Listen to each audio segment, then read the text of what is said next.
So, hi, my name is Dr. Kimberly Quinn, and I am so excited to start this official Mindcraft YouTube channel, all right? Because Mindcraft is a course that I designed and teach actually at Champlain College in Vermont.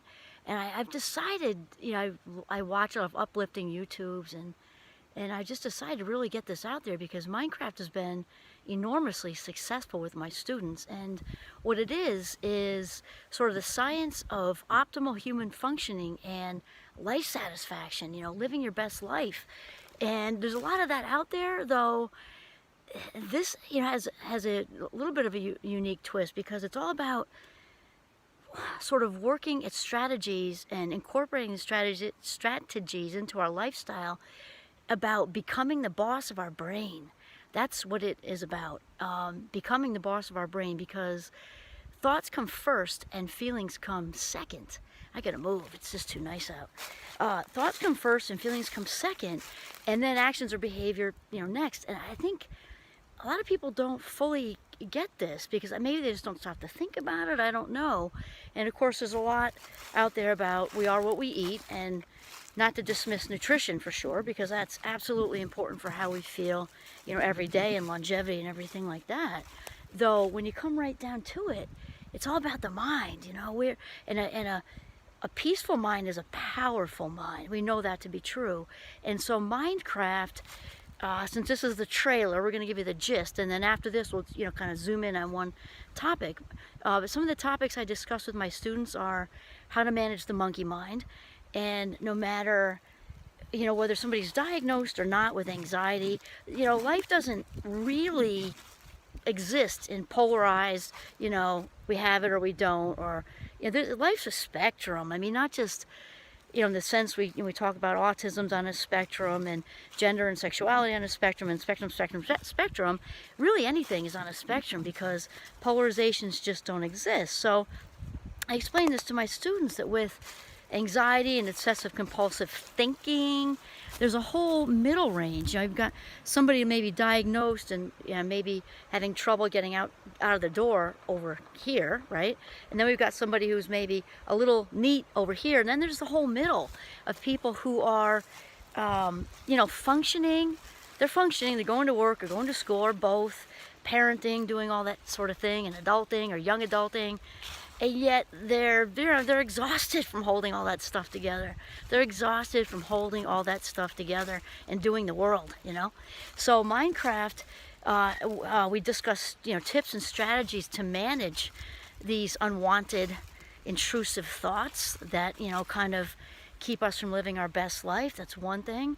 We talk about a lot of mindset work, talking about developing a positive stress mindset, mindset in general, and we talk a lot about maybe ways that we don't feel enough. And of course I'm doing that with college students, and I also facilitate webinars for the parents of our students too. And so I've done things for grown-ups around not feeling enough, because as we know, we can be 40, 50, 60 on up and really struggling to kind of get that feeling of original worthiness back, which, original worthiness, just getting that stuff back. So that's another thing we discuss, and we discuss the advantages of happiness, of which there are many, and certainly mindfulness. A lot of us, in the U.S., and I love my country, just be very clear about that, and at the same time, it's just sort of the fact that many of us are just, we're gerbils on crack. I mean, just flying around, not being, there's a woodpecker. How fun. And, not being in our minds and in our bodies, our minds in next Tuesday, or our minds in, 8 years ago when so-and-so did whatever to us, even though it's, long since gone by, and we're being robbed of our life minutes. And Mindcraft really works at, kind of rescuing life minutes, because here's the thing. Oh, that brook is so beautiful. There is nothing more valuable than our life minutes. Think about it. So sometimes I'll say to my students, not that you can put like a number value on life minutes. Certainly there's nothing more valuable, obviously. And at the same time, just to give them a visual, I'll say, spend your life minutes as if they were cash.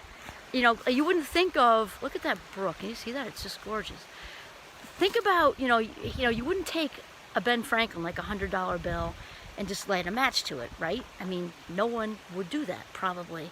And yet we just burn through our life minutes, doing things that we're miserable doing. And it doesn't mean, we have to be grown-ups and tough it out and do things we don't want to do sometimes, though that's not the same as, being on this slow burn, stagnant autopilot, when, watching one day go by after the other, and days turn to weeks, and weeks turn into months, and we're stuck in that job or that relationship, whatever it is. And so even if it's on a small scale, just having the life sucked out of us by, continuing to be in the PTO because we think we should, but we're sick of it and burnt out.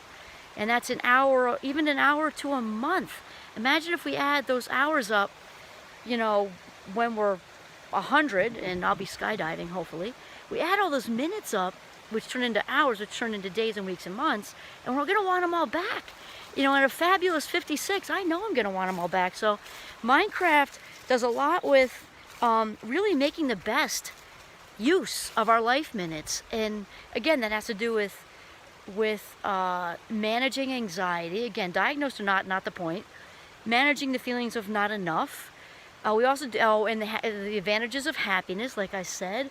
I also do a lot with creativity and passion, just to name a few. So I'm hoping, future Mindcrafters, this is what I call my students. I refer to them as Mindcrafters. And in fact, we even have buttons that say, be the boss of your brain. Be the boss of your brain, because when it comes right down to it, there are only two choices here, really. We can learn to control our thoughts. We can control our thoughts, or our thoughts can control us. And now I ask you, which is more pleasant? So if you're liking this, please push like and then subscribe. And yeah, hope to see you next week for another Mindcraft episode. Have a mindful day.